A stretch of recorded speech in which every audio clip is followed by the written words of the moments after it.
Ladies and gentlemen, welcome back to the BBG and Overmortal. Don't forget to subscribe if you haven't already. We are so very close to 7,000 subscribers and we're getting closer every single day.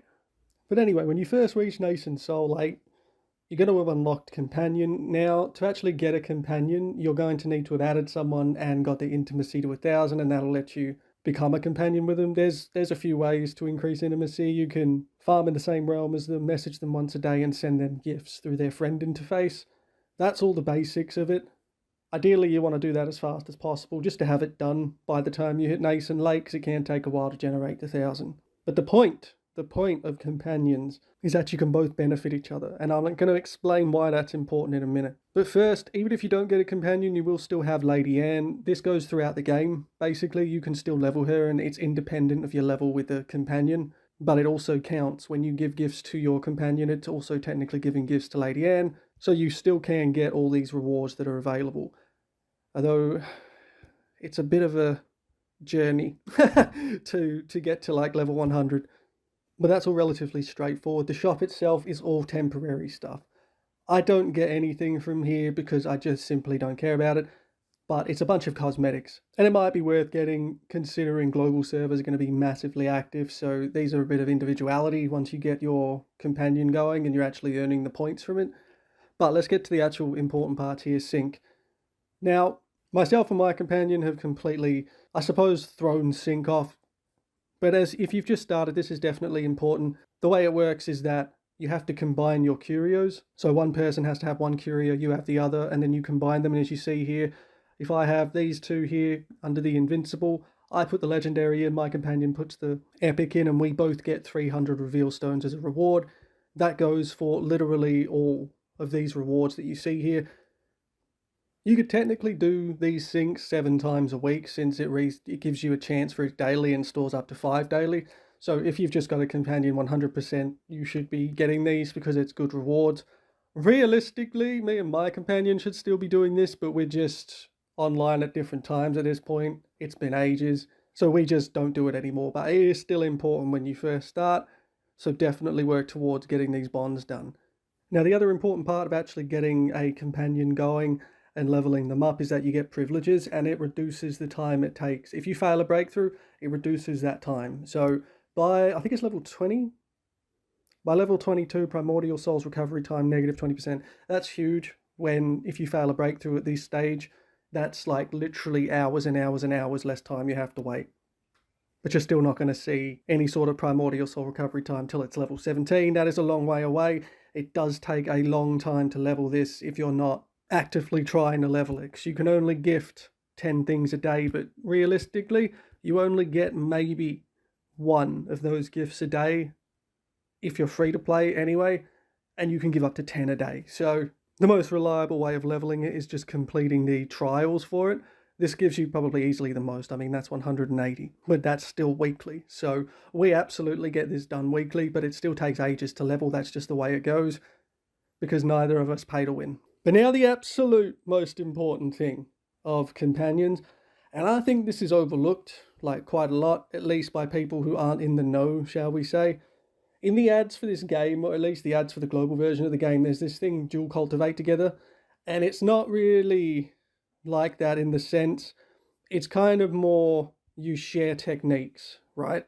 So if one person has one technique unlocked and the other person doesn't, and then they have one technique unlocked and you don't, you can share those techniques with each other. Now that doesn't seem like it would be worth it on the surface, but let me tell you it is. So for example, myself and my companion do have different techniques that we've got. Now one thing that's worth mentioning here is that if you have the same rank technique as your companion, you can't share that. But if you've unlocked the same one but you're at different ranks, the person with the higher rank can share the higher effects of it, but you will still need to be able to give them a technique in exchange. That's how the exchange works. By probably R13, R14, our techniques have diverged a bit, but I will give him this Chaos Origin one, for example, that's going to help all of his Respira effects, and he had one that was available that increased my Abode Aura bonuses.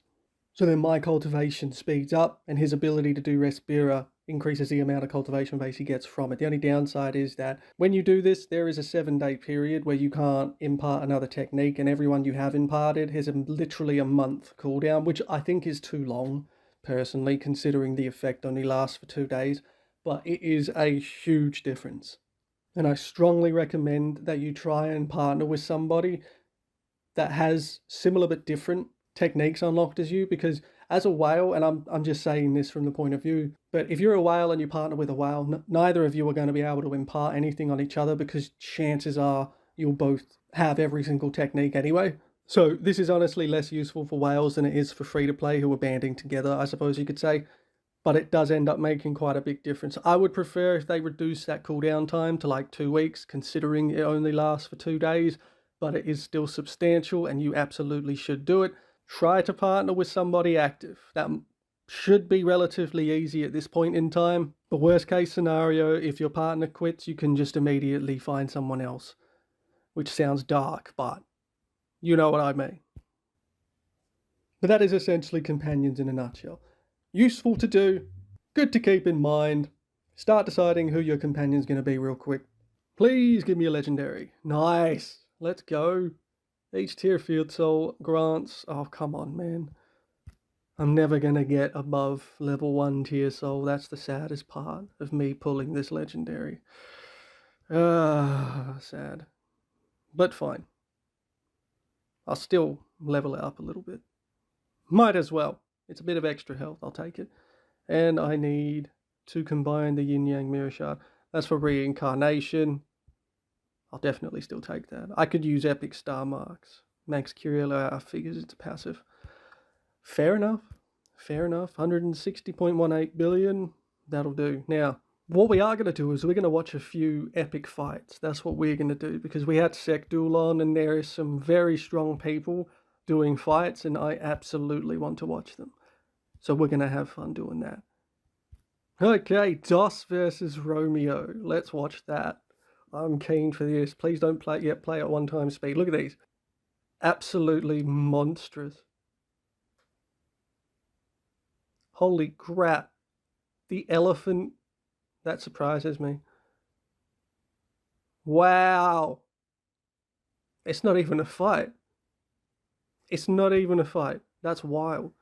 I mean, I guess it makes sense. He's 130 billion higher, but still. Let's watch one that's closer.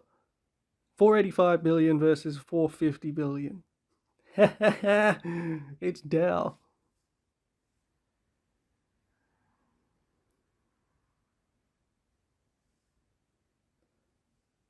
Man, these are some wild numbers. Nirvana just hits different, you know?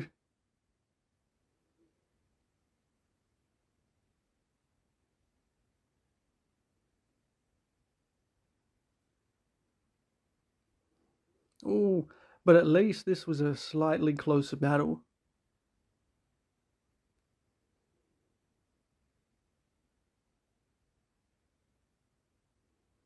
Oh, GG.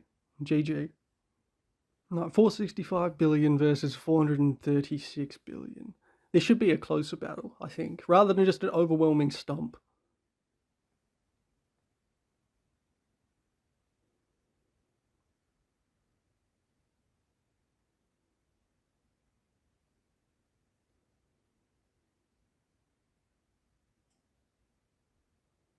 I believe in you, Soul. I mean, I know who wins, obviously.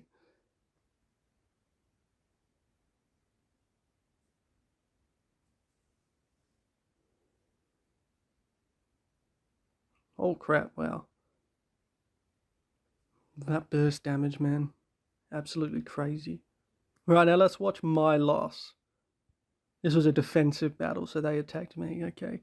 Average vase user. Fair enough.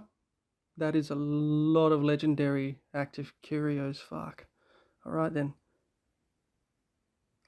Now I'm curious to see how close this was. I might have got stomped. It's honestly...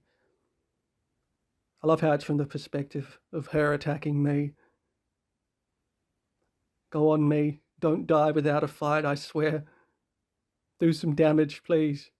It'll make me feel better.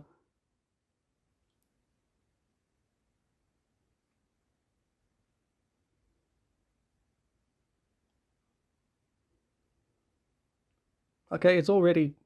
I put up a decent fight already, honestly.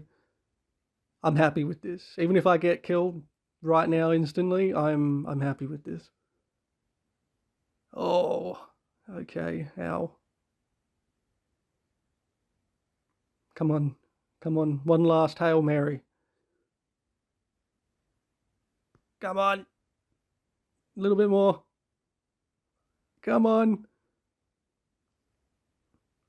Oh man, if I got Yin Yang Blade in the attack right there, that would have been a much closer fight, damn. Okay. Well, okay, honestly, that was better than I thought it was.